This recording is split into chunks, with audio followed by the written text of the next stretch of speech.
तो नमस्ते प्रणाम भाई लोग, आप सबके स्वागत बा खेसारी टॉप न्यूज में। तो भाई लोग सबसे बड़ा अपडेट लेके आइल बानी, मगहिया जवान के गिरफ्तारी हो गई बा।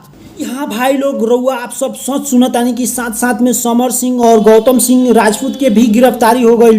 जी हाँ भाई लोग, सच विवादित मगहिया जवान महीना पहले से। और बाकी अगर लोग को लगता है तो आपके चैनल के माध्यम से बता देना चाहेंगे, इसे 3 गुना ज्यादा ना जोर शोर से आएंगे, है ना। ये मुहिम बंद करने वाला नहीं है, ये मुहिम बंद नहीं होने वाला है।